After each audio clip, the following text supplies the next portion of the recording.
It is well with your soul. It is well with your soul.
To her father's compound in Ngwo, the return, as culture demands.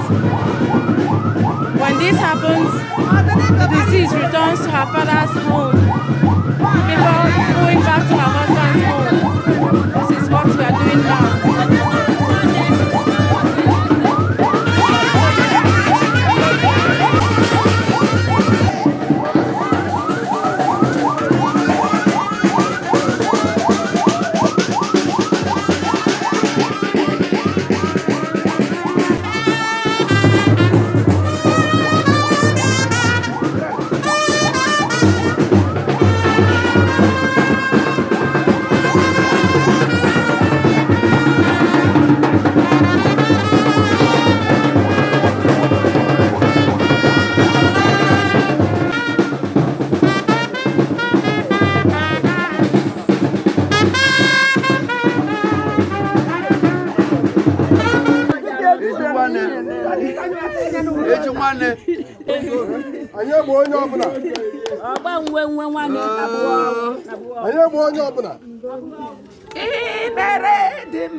nke kasị ike, gị onye ikpe kwesịrị ekwesị nke ukwuu, onye na-adị ndụ ebighị ebi, ekwela ka anyị dapụ n'ebe ị nọ na mgbe ikpeazụ anyị n'ihi ihe ụfụ ọbụla nke ọnwụ.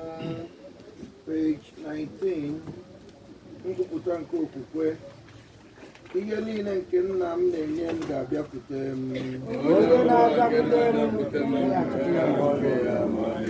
Gị onye mere ka Jizọs si n'ọnwụ bilie, ga-enye arụ anyị pụrụ ịnwụ anwụ ndụ site na mmụọ gị nke bi n'ime anyị.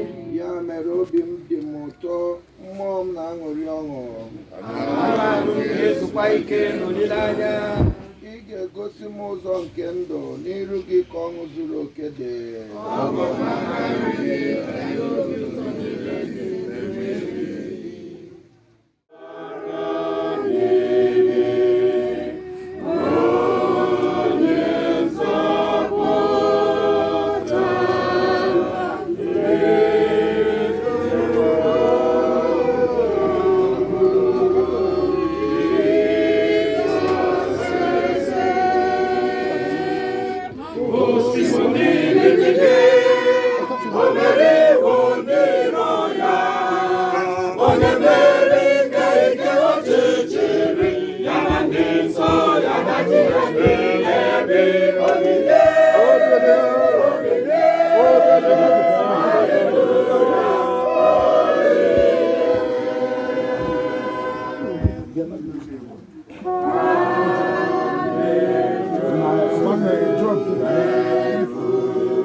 anyị ekele gị echeta isi ike n'otu onye agbapụ dịka izu agbagharị anyị ọmata onye nwe anyị na-ekele gị isi na anyị n'ime ihe niile anyị na-ekele gị ekele anyị na-ekele gị n'isi nwa anyị nwaanyị iwe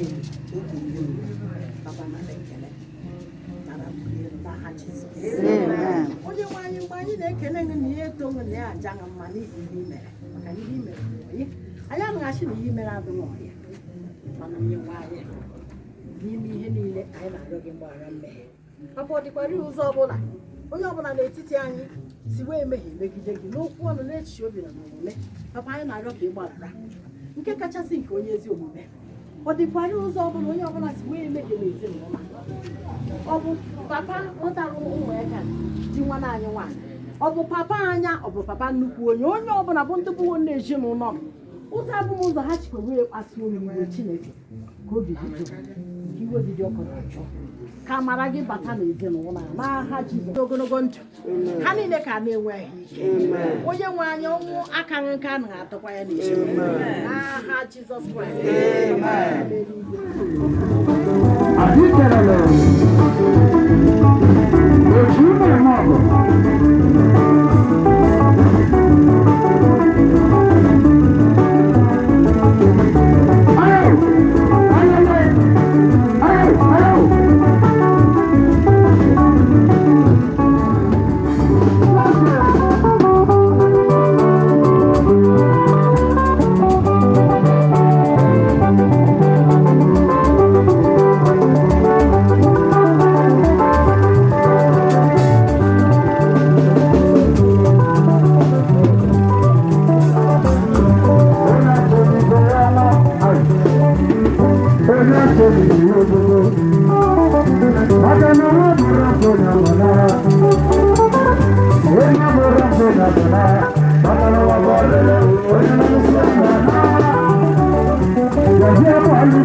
Thank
you.